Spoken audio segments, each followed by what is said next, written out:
Hi there, of course it's the great and glorious, soon to be famous one day Nick Dutch, back on the camera again one more time. Now, I got this pretty cool private message from this person who says, "Hi there, I've watched some of your videos about astral travel, and in a video of mine, I believe I've caught a ghost orb on camera. I'm trying to identify if this entity is dead, or it's someone actually living today but projecting themselves to me. Any thoughts would help." Right, now this individual's provided a link. I'm going to include it, down there in the, there it is, the information box beneath, so you can click and have a look at that particular video and see whether you think it is actually the spirit of a dead person or a astral projection. Now, essentially, how on earth could we tell?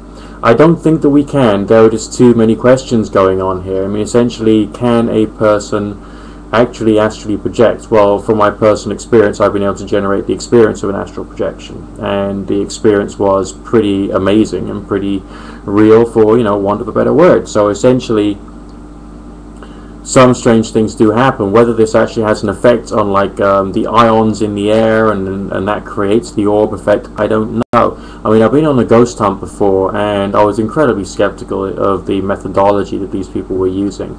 And this guy was taking random photographs everywhere, digital photographs on a really, really good quality camera, not something with a cheap lens that's more likely to get artifacts in the lens itself, not a fixed focus camera or nothing silly like that, but something which was professional quality.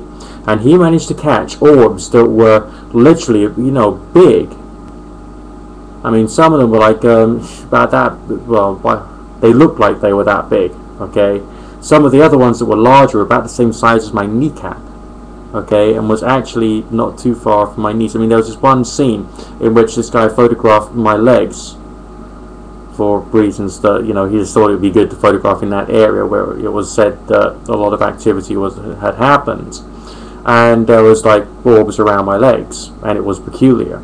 And I walked away, and the camera took the photograph again, and there was no orbs there at all. So I walked back, and more photographs were taken of my legs, and the orbs didn't appear. But it was just the same camera angle. There was no change to the lighting, and it was more or less a dust-free house. It was an incredibly immaculate house. The likelihood of it being dust particles was very remote. And these weren't tiny little specks. You may have seen some YouTube videos where there are just tiny little specks. These things weren't. They were big.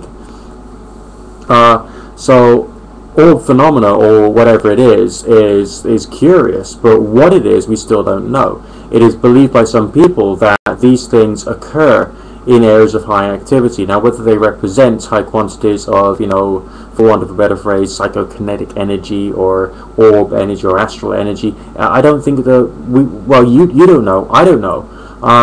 We can have as many thoughts on this as we can, but we can't really come to any hard and fast conclusions apart from the fact that they are strange. Now, some orb-like phenomena just occur because you've got a crap camera with a crap lens. But sometimes they can occur when they should not. And so more questions are raised. But essentially all I can actually say there is that these things raise questions rather than providing answers. Okay?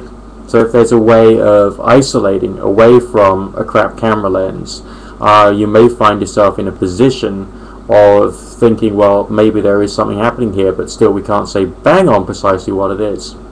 Just a few thoughts for today.